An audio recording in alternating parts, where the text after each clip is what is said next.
जय हिंद दोस्तों। देखिए इस वीडियो में हम बात करेंगे IOCL। ठीक है, IOCL का मतलब क्या होता है? तो इंडियन ऑयल कॉरपोरेशन लिमिटेड। देखिए IOCL में अप्रेंटिस करने का आपको सुनहरा मौका दिए गए हैं। जो लोग 10वीं के बाद ITI किए हैं या फिर डिप्लोमा किए हैं और अलग अलग क्षेत्र में बताया गया डिप्लोमा मतलब किस क्षेत्र में चाहिए, तो उन लोगों को अप्रेंटिस करने का सुनहरा मौका दिया गया है। लगभग 1720 पदों पर है। तो देखिए 1 बाय 1 करके हम पूरा डिटेल में चर्चा करेंगे। यदि आप चैनल पर पहली बार विजिट करें तो चैनल को अवश्य सब्सक्राइब कीजिए। क्यों?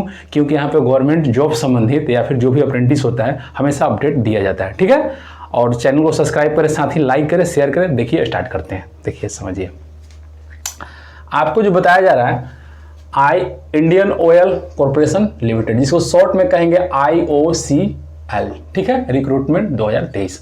अब देखिए इसमें जो है आपको पोस्ट बताया गया है, किस पोस्ट पे भाई? तो अप्रेंटिस। कितना? 1720। तो अब इसमें आपका फी कितना लगेगा? ठीक है, तो फीस में किसी से कोई पैसा नहीं लिया जा रहा है, चाहे वो जनरल हो, EWS हो, OBC हो, SC हो, ST हो, मेल हो या फिर फीमेल हो, किसी से कोई पैसा नहीं लिया जा रहा है। ठीक है, आप लोग फॉर्म को जरूर भरिएगा। अब देखिए आगे अप्लाई, इसको आप कब से भर सकते हैं? तो 21 अक्टूबर से 20 नवंबर तक आप फॉर्म को भर सकते हैं। ठीक है, अब देखिए इसमें सब कुछ क्लियर कर दिया कि एग्जाम कब होगा, DV कब होगा, मतलब डॉक्यूमेंट वेरिफिकेशन सब कुछ बता दिया। हालांकि इससे पहले या फिर बहुत सारा ऐसा है अप्रेंटिस जिसमें कि आपका एग्जाम नहीं होता है।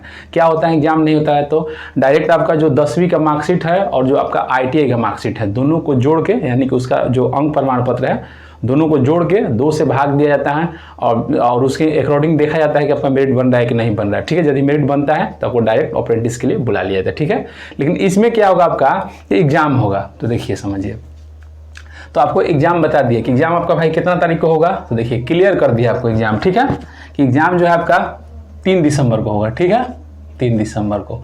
अब देखिए जब एग्जाम हो जाएगा तो एग्जाम आप क्वालिफाई कर जाइएगा तो अब आपका क्या होगा? DV होगा। तो DV भी बता दिया आपका DV कब से होगा। तो देखिए DV जो होगा 18 से लेके 26 दिसंबर तक होगा। ठीक है, यानी कि 8 दिन तक DV होगा। अब जो इसमें एज है और जो होता है बहुत सारा, जिसमें हम देखे हैं कि अप्रेंटिस के लिए जो फॉर्म निकलता है उसमें क्या बताया था? एज 18 से 23, लेकिन इसमें क्या दिया गया है? 18 से 24। ठीक है, और एज रिलैक्सेशन का जो बात है वही है। OBC जो है आप यदि तो 3 और SC ST है तो 5 साल। क्लियर है, ये मेल फीमेल दोनों के लिए है। ठीक है, एज काउंट की बात करते हैं तो एज काउंट जो है 30 अक्टूबर 2023। देखिए आपका जो है एज 30 अक्टूबर तक मिनिमम 18 साल और मैक्सिमम 24 साल हो जाना चाहिए। किनका है भाई? जनरल और EWS। OBC जो लोग हैं उनका क्या भाई होना चाहिए? तो 24 3 27, मतलब अधिकतम की बात कर रहे हैं। और जो आपका SC ST है तो 24 5 29। चलिए ट्रेड नेम क्वालिफिकेशन बात करते हैं। इसमें बहुत सारा ट्रेड है, सबका क्वालिफिकेशन अलग अलग है। देखिए समझिए, मिनिमम क्वालिफिकेशन से स्टार्ट करेंगे। देखिए DEO डाटा एंट्री ऑपरेटर, केवल 12वीं पास। 12वीं पास आप किए, मान लीजिए कि साइंस से या फिर कॉमर्स से या फिर क्या होता है साइंस कॉमर्स आर्ट्स, तो तीनों में से किसी भी स्ट्रीम से किए तो आप फॉर्म को भर सकते हैं। अब देखिए डाटा एंट्री ऑपरेटर, इसमें साथ में क्या लगा दिया है कि 12वीं पास प्लस में डाटा एंट्री ऑपरेटर का सर्टिफिकेट होना चाहिए। ठीक है, अब देखिए अटेंडेंट जो अप्रेंटिस है, किसमें भाई? ये देखिए कौन सा पोस्ट है? तो अटेंडेंट केमिकल। इसमें क्या है कि आप BSc किए होना चाहिए। कौन से सब्जेक्ट से? तो PCM का मतलब क्या होता है? Physics chemistry math. चलिए फीटर से यदि आप ITI किए हैं तो आप इस फॉर्म को भरिएगा 10वीं प्लस ITI। ठीक है, और जो ITI है किस ट्रेड में? तो फिटर से आप NCBT से किए होंगे या फिर SCBT, दोनों में से किसी से किया ITI तो चलेगा। चलिए बॉयलर में BSc चाहिए, PCM फिजिक्स केमिस्ट्री मैथ। ठीक है, फिर देखिए टेक्निकल केमिकल में डिप्लोमा। ठीक है, केमिस्ट्री से डिप्लोमा होना चाहिए या फिर पेट्रो केमिस्ट्री से। केमिस्ट्री नहीं होगा, यहाँ पे केमिकल होगा। डिप्लोमा जो है केमिकल से होना चाहिए या फिर पेट्रोकेमिकल से। ठीक है, आगे बढ़ते हैं।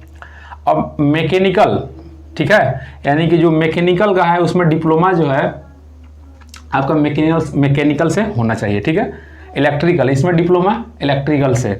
इंस्ट्रूमेंट, इसमें जो है डिप्लोमा इंस्ट्रूमेंट से। ठीक है, और जो अप्रेंटिस असिस्टेंट, इसमें क्या है कि ग्रेजुएट का मतलब है आप तो या तो बीए किए होंगे या फिर बीएससी किए होंगे या फिर बीकॉम किए होंगे, मतलब किसी भी स्ट्रीम से किए हैं तो आप जो है अप्रेंटिस असिस्टेंट का फॉर्म भर सकते हैं। अकाउंटेंट, तो इसमें क्या चाहिए, मस्ट है क्या चीज़, बीकॉम ही चाहिए। आपको पता है जब भी अकाउंटेंट का नाम आता है तो बीकॉम ही मांगता है, मतलब कॉमर्स होना चाहिए, नहीं कह रहे हैं कि मतलब बीकॉम ही मांगता है। आईकॉम पर भी कुछ पोस्ट हैं, यानी कॉमर्स होना चाहिए।